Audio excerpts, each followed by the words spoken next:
ইমন, জ্বালানি পরিস্থিতি মোকাবিলায় করণীয় বিষয়ে প্রধানমন্ত্রী যে জরুরি বৈঠক ডেকেছেন সে বিষয়ে কি তথ্য রয়েছে আপনার কাছে জানাবেন।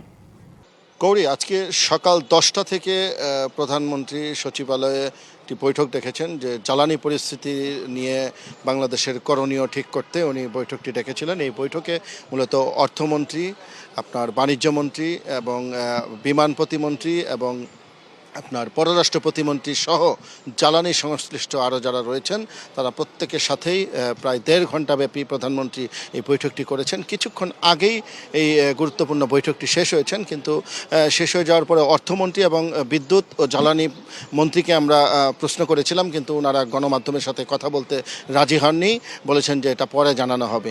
তবে আমি যতটুকু আমরা অসমর্থিত সূত্রের বরাতে জানতে পেরেছি যে এই যে আন্তর্জাতিক বাজারে তেলের দাম বেড়ে যাওয়া এবং মধ্যপ্রাচ্যের যুদ্ধ পরিস্থিতির প্রেক্ষিতে সারা বিশ্বেই তেলের দাম যেমন বেড়ে গিয়েছে এবং বাংলাদেশেও এর প্রভাবের বাইরে থাকবে না। বাংলাদেশেও এর ইতিমধ্যেই বাংলাদেশে প্রভাব পড়েছে। নগদ নিয়ে এলো হার নামানা হার অফার।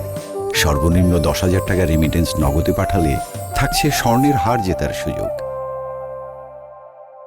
এই প্রভাব থেকে কিভাবে এই প্রভাব মোকাবেলা করা যায় এবং বাংলাদেশ বিকল্প পথে কোথা থেকে জ্বালানি তেল সংগ্রহ করতে পারে সেই বিষয়ে মূলত প্রধানমন্ত্রী সংশ্লিষ্টদের সবাইকে নির্দেশনা দিয়েছেন।